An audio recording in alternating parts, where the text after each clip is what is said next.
Tonight, Israeli tanks are positioned outside the entrances to Gaza, awaiting orders to invade as the aerial bombardments from both sides continues. Mwah! Tastes great, more killing. Look, both sides are engaging in aerial bombardment, but one side appears to be better at it. Most Hamas rockets are neutralized by Israel's Iron Dome technology, and Israeli citizens can even now download a warning app. You'll get it on your phone, and you'll know exactly what city is being targeted and when it's being targeted. So Israelis seem to have a high-tech smartphone alert system. How are the Gazans notified? Basically, a small mortar explosion on the roof of a building, which serves as an Israeli warning of an upcoming airstrike. So the Israeli military warns Gaza residents of imminent bombing with a smaller warning bombing. And then, at that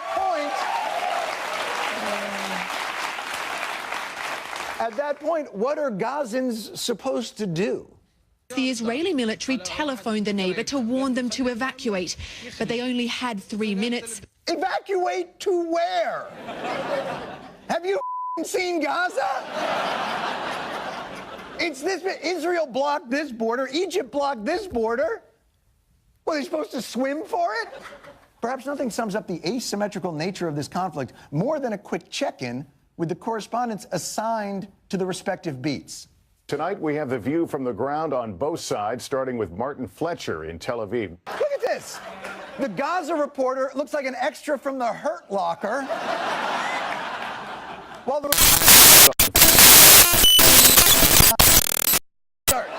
a living political cartoon for the war in the Middle East.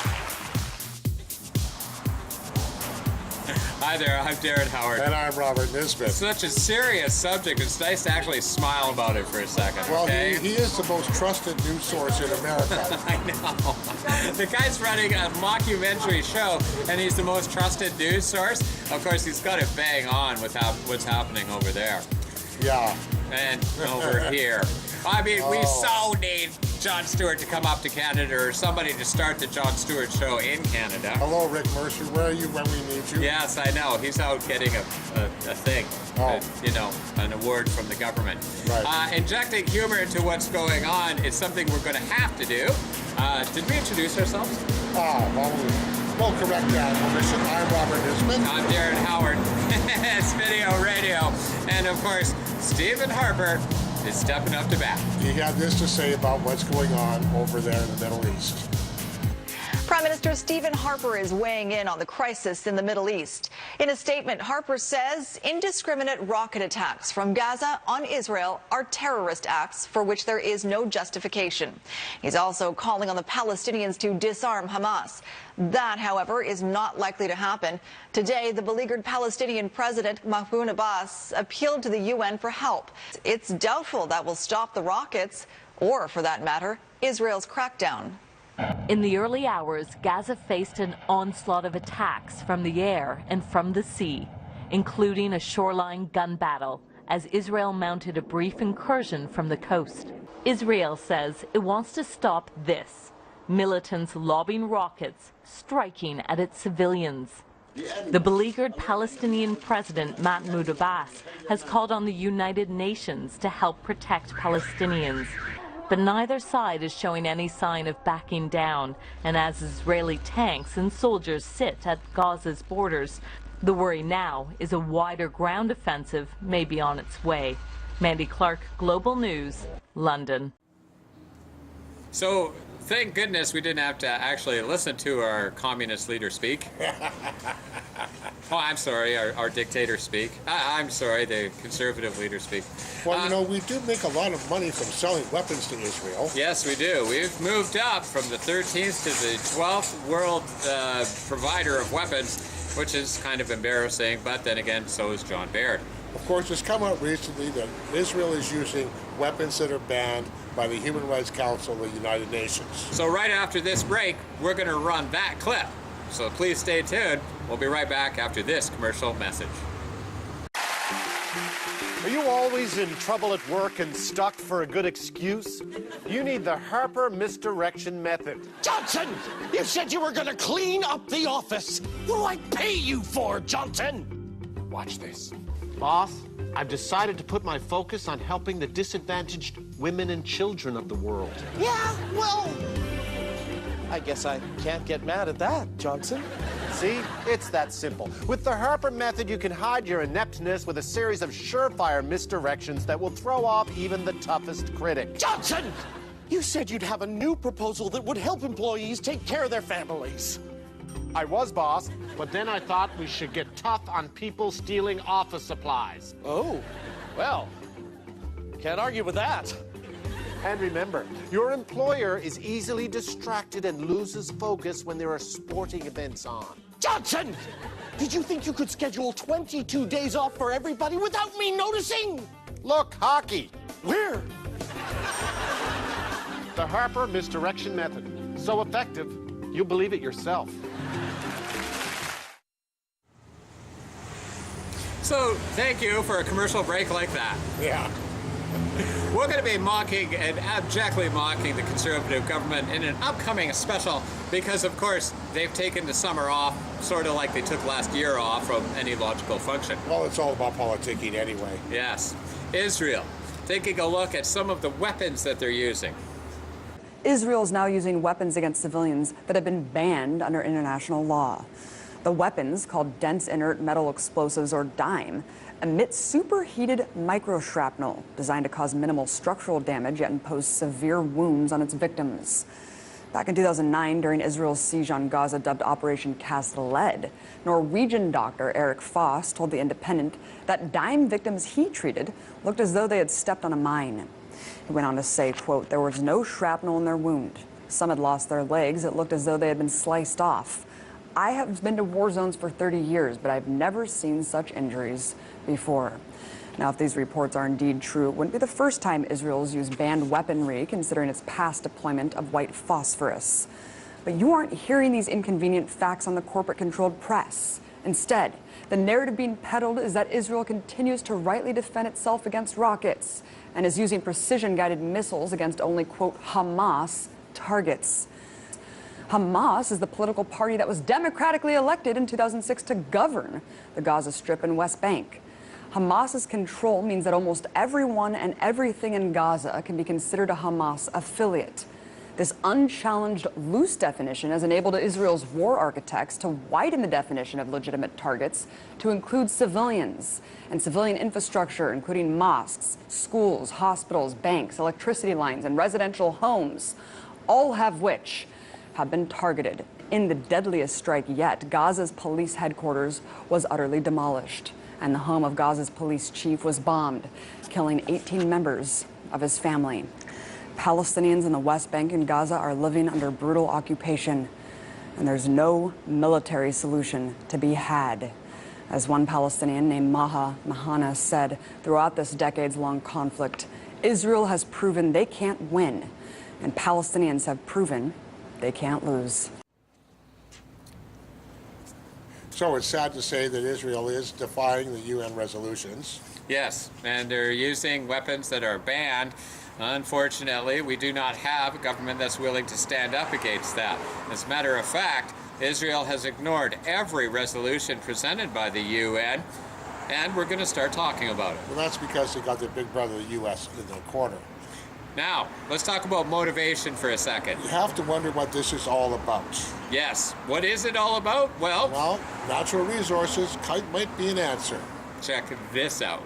13 years ago, British Gas drilled the Gaza Marine 1 and Gaza Marine 2 wells, 30 kilometers off the coast of Gaza. The drilling led to the discovery of a massive natural gas field with 1.4 trillion cubic feet of proven gas reserves. In 2011, Tel Aviv authorized the US-based Noble Energy, a crude oil and gas exploration giant, to begin developing the field. But the Palestinian Center for Human Rights, PCHR, says the offshore field belongs to the Palestinians. Israel has no right, to take all that gas and not allowing Gazans, to use any of it. Misusing natural resources, totally illegal, prohibited by international law and by especially Geneva Conventions. Because of the Israeli blockade, Palestinians don't have enough cooking gas in the coastal enclave. They aren't allowed to develop or tap into their own gas fields either. International law forbids occupying entities from using, transferring, or selling the natural resources of any occupied land. A report by the UN Economic and Social Council also says Israel not only prevented Palestinians from accessing and utilizing their natural resources, but also depleted and endangered them. Experts say Israel will continue to tap into Gaza's natural gas reserves to meet its needs after supplies from Egypt were interrupted amid the unrest in the Sinai Peninsula. Experts say that Tel Aviv's monopoly on Gaza's energy and natural resources violates international laws and norms. Ashraf Shannon, Press TV Gaza. So if you take a look at the war in Iraq, that one was about oil, obviously. Actually, I think it was about destroying the Iraqi state. Yes, and of course inflicting the Fed reserve money on all oil.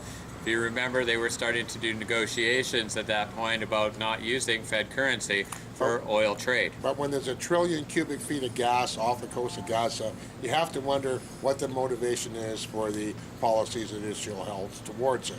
Now, earlier on, we talked about the fact that Benjamin Netanyahu decided to reject any peace deals being offered.